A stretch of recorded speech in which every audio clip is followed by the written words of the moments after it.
यहाँ पे हम एक बहुत सिंपल सा एक अरिथमेटिक सीक्वेंस ले लेते हैं। जैसे कि कुछ हम ले लेते हैं यहाँ पे 1, इसमें हम 1 और ऐड कर देते हैं, पहुँच जाएंगे 2 में। फिर इसमें हम 1 ही ऐड कर देते हैं, पहुँच जाएंगे 3 पे। +1 यानी कि 4, +1 यानी कि 5, और ऐसे करते करते मान लेते हैं कि ये कुछ n तक जा रहा है। अब n यहाँ कुछ भी हो सकता है कि n की वैल्यू 5 होती तो ये 5 पे ही ख़त्म हो जाता। n अगर 100 हो जाएगा तो ये सीक्वेंस 100 तक चलता जाएगा, ऐसा ही कुछ।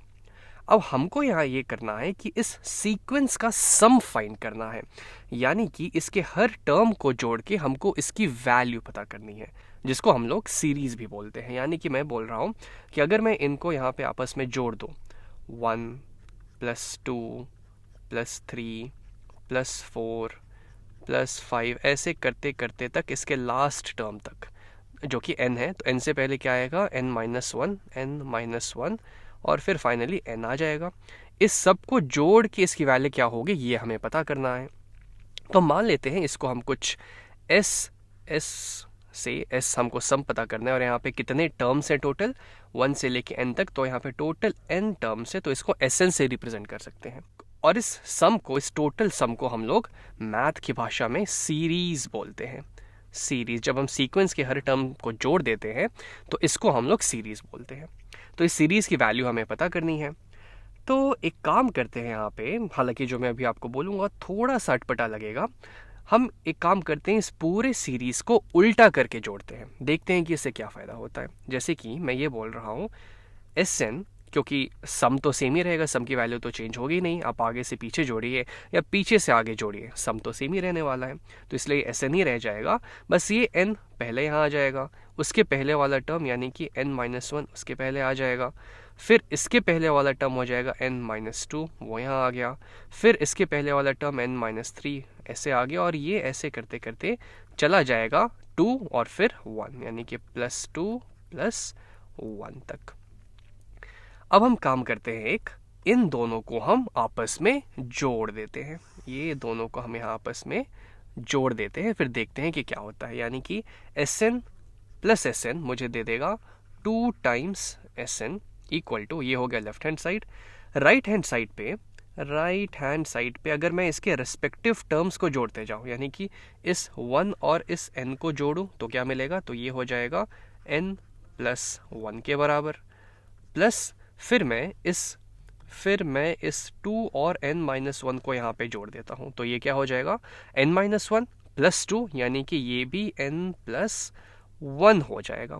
फिर आगे बढ़ते हैं, यहाँ पे है 3 और यहाँ पे है n-2, इनको मैं आपस में जोड़ देता हूँ, तो क्या मिलेगा, n-2 + 3, यानी कि ये भी n+1 हो जाएगा।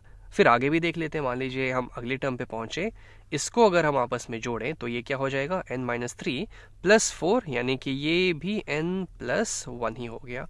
ठीक इसी तरीके से हम ऐड करते करते आगे बढ़ते जाएंगे, तो हम देखेंगे कि यहाँ भी हमें सेम चीज़ मिल रही है। यानी कि अगर हम इस n-1 और इस 2 को आपस में जोड़ दें तो ये भी हमें n-1 + 2 यानी कि n+1 ही दे देगा। और फाइनली अगर हम इनके लास्ट टर्म को यहाँ आपस में जोड़ दें, n और 1 को, तो ये भी हमें n+1 ही दे देगा। यानी कि मेरे पास यहाँ बहुत बार n+1 ही आ गए हैं। तो अब प्रश्न ये है कि यहाँ पे कितनी बार n+1 आया होगा। अब यहाँ पे मैं देख के बता सकता हूँ कि हर एक टर्म यहाँ पे मुझे एक n+1 दे रहा है। ये टर्म ने एक n+1 दिया, फिर इस टर्म ने मुझे दूसरा n+ दिया, इस टर्म ने मुझे तीसरा n+1 दिया। तो कितने टर्म्स है यहाँ पे, ऐसे टोटल n टर्म्स हैं, यानी कि मेरे पास टोटल n बार n+1 आएंगे।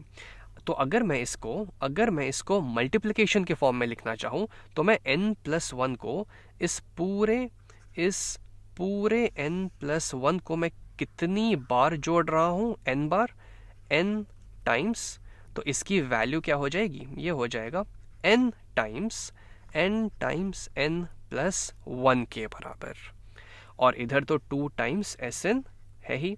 अब मैं दोनों साइड 2 से डिवाइड कर देता हूँ, यानी कि ये हो जाएगा /2, ये भी इधर हो जाएगा /2। तो ऊपर और नीचे मैं 2 से डिवाइड करूँगा तो ये 1 के बराबर, यहाँ पे सिर्फ Sn बच गया, और इधर आ जाएगा n टाइम्स n+1/2। तो यहाँ से हमें रिजल्ट मिल गया कि Sn की जो वैल्यू है, इस सीरीज की जो वैल्यू है जो हमने ऊपर लिखी थी, वो हो जाएगी n टाइम्स n+1 अपॉन 2 के बराबर। जैसे कि अगर इसको थोड़ा सा हम वेरीफाई करना चाहें, तो मान लेते हैं कि n की वैल्यू कुछ 5 रही होगी, यानी कि हमको यहाँ से सिर्फ यहाँ तक का सम चाहिए, तो उसकी वैल्यू कितनी आनी चाहिए? तो हम n की जगह यहाँ 5 डाल देते हैं, तो S5 की वैल्यू हो जाएगी 5 टाइम्स 5 + 1 यानी कि 6 डिवाइडेड बाई 2, तो 2 1 = 2, 2 3 = 6, यानी कि 15 के बराबर होनी चाहिए। यानी कि इन पांचों टर्म्स का यहाँ सम 15 होना चाहिए। तो चलिए चेक करते हैं क्या ये है। तो 5 + 4 होता है 9, 9 और 3 12, 12 और 2 14, 14 और 1 15, एकदम सही है। तो ये करने के बाद इसको अगर हम थोड़ा विजुअलाइज करने की कोशिश करें कि है क्या, तो इसको मैं ऐसे लिख सकता हूँ n times n+1 divided by 2। यानी कि एक तरीके से देखा जाए तो 1 मेरा था पहला टर्म, ये 1 मेरा पहला टर्म था, इसको हम कुछ a1 बोल देते हैं। और ये n क्या था? ये n मेरा लास्ट टर्म था, तो ये मेरा हो जाएगा लास्ट टर्म यानी कि an। तो मैंने तो पहले टर्म का और लास्ट टर्म का एवरेज ले लिया है a1 + an/2, और उसको मैंने नंबर ऑफ टर्म्स, इसको मैं लिख देता हूँ नंबर ऑफ टर्म्स यानी कि n के साथ मल्टीप्लाई कर दिया है। तो मुझे इस बात को जानना है कि क्या सेम फंडा सारे अरिथमेटिक सीरीज के लिए लागू होगा, कि अगर मैं उसके पहले टर्म और उसके लास्ट टर्म को जोड़ के उसका एवरेज ले लूं और उसको मैं नंबर ऑफ टर्म्स के साथ मल्टीप्लाई कर दूं, तो क्या हमेशा मुझे उसका सम मिल जाएगा? चलिए इसकी बात हम अगले वीडियो में करेंगे।